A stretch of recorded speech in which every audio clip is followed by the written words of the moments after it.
عشق کے رنگ میں رنگ جائے جب افکار تو کھل. بسم اللہ الرحمن الرحیم. میرے ہم جماعتی دوستوں، کسی بھی جماعت کو لے کر آگے چلنے کے لیے چند باتیں بہت اہم ہوا کرتی ہیں، اور اس جماعت اور اس تحریک کی ان باتوں کو اگر اس کے چلانے والے اور اس کو سنبھالنے والے سیکھ جائیں تو پھر یہ جماعت بہت تیزی سے اوپر آتی ہے، اور پھر یہ اپنا وائٹل رول یعنی اپنا ٹھوس کردار ادا کرتی ہے، جو کہ ایک جماعت کا خاصہ ہوا کرتا ہے.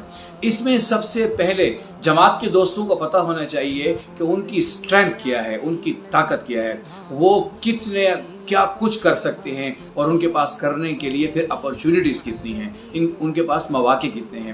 دیکھیے، ہمارے ایک استاد ہمیں کہا کرتے تھے کہ بیل کو پتہ نہیں ہے کہ اس کی طاقت کتنی ہے. جس دن بیل کو پتہ چل گیا کہ میرے پاس اتنی طاقت ہے تو اس کو ایک کسائی کدھر گرا سکے.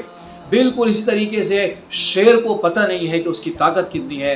جس دن شیر کو پتہ چل گیا کہ میرے پاس اتنی طاقت ہے تو وہ گاؤں کے گاؤں کو ملیامینٹ کر دے.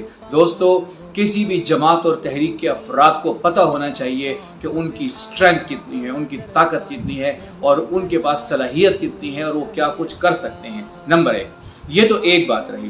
دوسری بات، اسی چیز کو لے کر اگر ہم آگے چلیں کہ پہلے اسٹرینتھ کا پتہ ہو، اس کے بعد پھر اپرچونٹیز یعنی مواقع، ان کے پاس کتنے مواقع ہیں، اور وہ مواقع جو ہیں ان کی تلاش ان کو وہ کس طریقے سے کر سکتے ہیں کہ جماعت کو اوپر لائیں. اب اس پر بھی بہت کچھ کہا جا سکتا ہے، اور بہت بڑی ٹریننگز اور تربیت دی جا سکتی ہے ان دو باتوں پر، یعنی اسٹرینتھ، طاقت، اور اس کے بعد اپرچونٹیز یعنی ان کے پاس مواقع.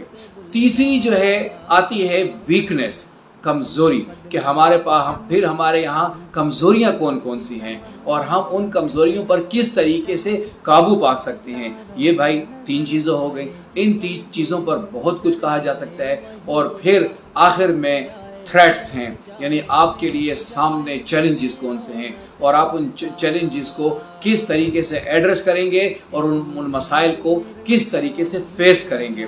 دوستو، یہ 4 چیزیں اگر کسی بھی تحریک میں ان کے افراد میں آ جائیں، اور وہ تربیت کے ذریعے آئیں گی، ٹریننگز کے ذریعے آئیں گی، مختلف انداز میں تربیت کے ذریعے یہ چیز آئے گی، اگر یہ 4 چیزیں ہمارے دوستوں میں آ جائیں تو انشاءاللہ تعالی پھر جماعت کو لے کر آگے چلنا، اپنے کاز مشن کو لے کر آگے چلنا، اپنے نیریٹیو، اپنے مشن کو، اپنے ویژن کو گھر گھر تک پہنچانا ہمارے دوستوں کے لیے آسان بھی ہوگا اور سہل بھی ہو جائے گا. لیکن اس کو سمجھنے کی ضرورت ہے.